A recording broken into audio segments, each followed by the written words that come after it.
जितना हम डालते हैं, पैसा लगाते हैं, अनाज लगाते, उतना हमको प्रॉफिट नहीं हो पाता।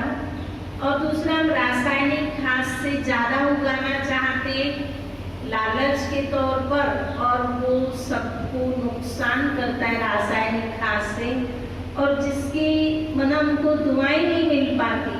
जिस अनाज से लोग भोजन कर रहे, जिनकी पालना हो रही है, वो सब हॉस्पिटल जा रहे, दवाइयाँ खा रहे, उसमें चला जाता है। और आप भी वही भोजन खा रहे हो, जितना कमाया नहीं उतना हॉस्पिटल को देना पड़ता है। तो इसीलिए हमारे पीयूष भाई जी आपको बहुत अच्छी सी टिप्स बताएंगे, और पैसा कुछ भी इतना नहीं लगेगा जितना प्रॉफिट होगा ज़्यादा।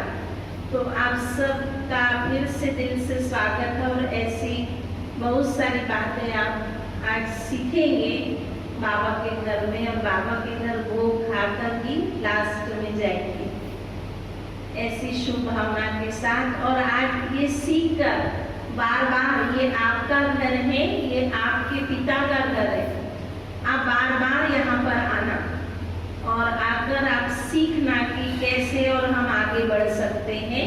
ये आज एक दिन का नहीं है, आपको बार बार इस घर में आना। ये आपका ही घर है, आपके पिता का घर है। तो आपके ही घर में आपका बहुत बहुत दिल से स्वागत है, अभिनंदन है। तो अभी 2 शब्द हमारे नारायण भाई जी इंदौर से आए हैं, वो समझाएंगे, उसके बाद पीयूष भाई जी समझाएंगे।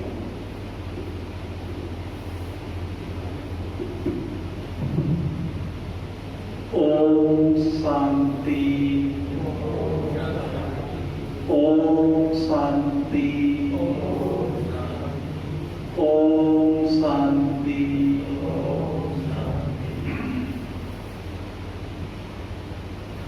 बहुत सुंदर जैविक खेती, यौगिक खेती का प्रोजेक्ट आप सभी के सामने लेके आए हैं। यह कोई नई चीज नहीं है। जैसे गीता में बताया, यदा यदा ही धर्म से ग्लानिर्भवति भारत। धर्म ग्लानि का मतलब हम परंपरागत चीजों को भूल जाते हैं, तब ऐसी चीजों की याद वापिस ताजा कराने के लिए ये आज का प्रोग्राम रखा गया। ये विषय को प्रधानमंत्री मोदी जी ने भी जब दिल्ली के अंदर एक प्रदर्शनी लगी हुई थी, तो उसमें ब्रह्मा कुमारी का स्टॉल लगा हुआ था, यौगिक खेती। और वहीं से मोदी जी के मन में आया कि यौगिक खेती से इतने अच्छे रिजल्ट्स आ सकते हैं, तो हम रासायनिक खाद इतनी महंगी पद्धति को एडॉप्ट कर, जो आई रासायनिक खाद से पैदा होने वाला खाद, इतना विषैला चीज हम क्यों देशवासियों को खिला रहे हैं। तो वहीं से मोदी जी ने भी हमारी इस जैविक खेती को वैदिक खेती के नाम से, परंपरागत खेती के नाम से संबोधित करके इस प्रोजेक्ट को चालू किया। और आपको पता भी होना चाहिए इसके पीछे भारतीय सरकार काफी बड़ा अनुदान भी दे रही है। आज जिस प्रोजेक्ट की बात कर रहे हैं, ये विषय तो बहुत लंबा चौड़ा है, लेकिन थोड़ा सा अपने मन को जगाओ। केवल एक मंत्र में आपको देता हूं, इस मंत्र के इर्द गिर्द ही सारी समस्याओं का हल है। चाहे आपकी जैविक खेती हो, चाहे आपके जीवन की समस्याएं हो, चाहे प्राकृतिक समस्याएं हो, है एक ही चीज, एक ही फॉर्मूला। और उस फॉर्मूले से जैसे सूरज की सफेद किरण होती है, उसमें इस सतह की किरणें समाई हुई होती है। ऐसे ही एक मंत्र जो मैं आपको देता हूं, जिससे सर्व समस्याओं का समाधान, वो क्या है? जैसा मन वैसा, बोलो आगे होगा। जैसा मन, बोलो अच्छी आवाज में बोलो। जैसा मन, जैसा मन, जैसा मन, आगे बोलो। जैसा मन, जैसा कर्म, तन नहीं, अभी अनाज की बात कर रहे हैं। जैसा मन वैसा मन, वैसा अन्न। अब इसको साइकिल में चले जाइए। और जैसा अन्न वैसा वैसा मन, और जैसा मन फिर वैसा तन, वैसा धन, फिर तो लगाते जाओ। तो मूल चीज क्या है?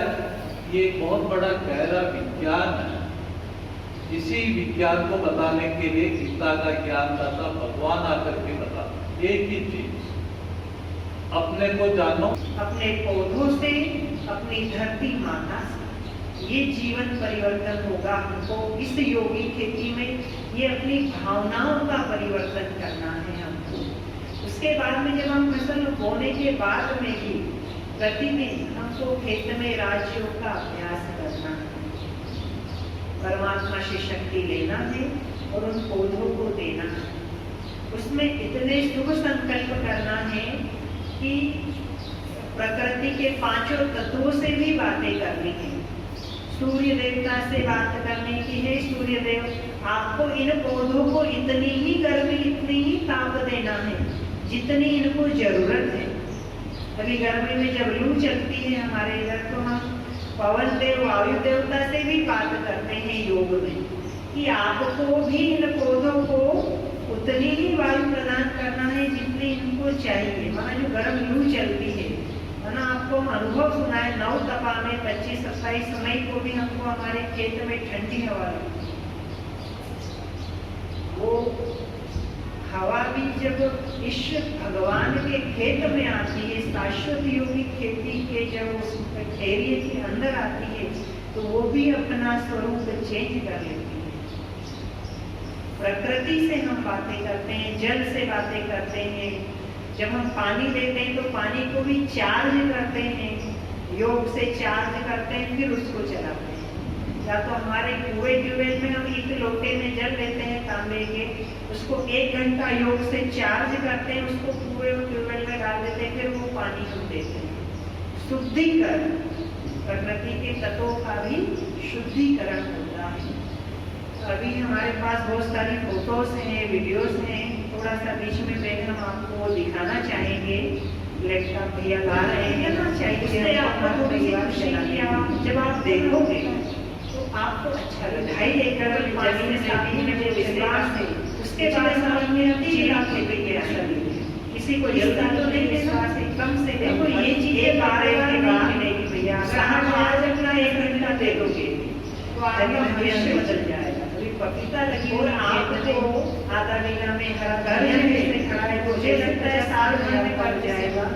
पपीता की खेती हमारा पैसा पैसों से भरा। इस साल क्या हुआ है? हाई टेम्परेचर, क्योंकि हमको बाजार से कोई चीज खरीद कर नहीं लानी है, तो हाई टेम्परेचर में सब फायदे, वो भी केवल शुरू के 2 साल, ये जो उड़द से जब एक दवाई खाद बनाने का फार्मूला भी बना है ना, दूसरी चीज 2 साल 1 साल के थोड़ा ज्यादा प्रयोग करना है कि जो हमारी बीमार आज हो गई है धरती माता, समस्याएं आ रही है, इसका कोई समाधान नहीं है।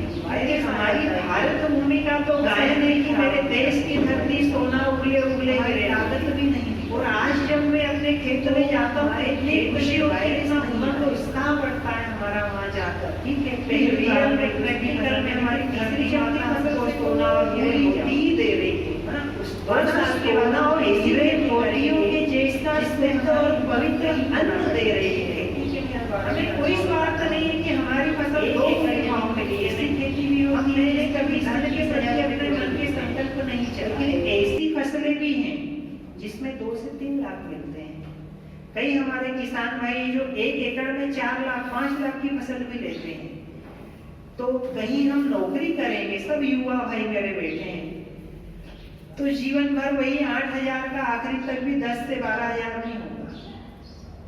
लेकिन हमारी जो खेती है वो अनलिमिटेड है, जिसकी कोई लिमिट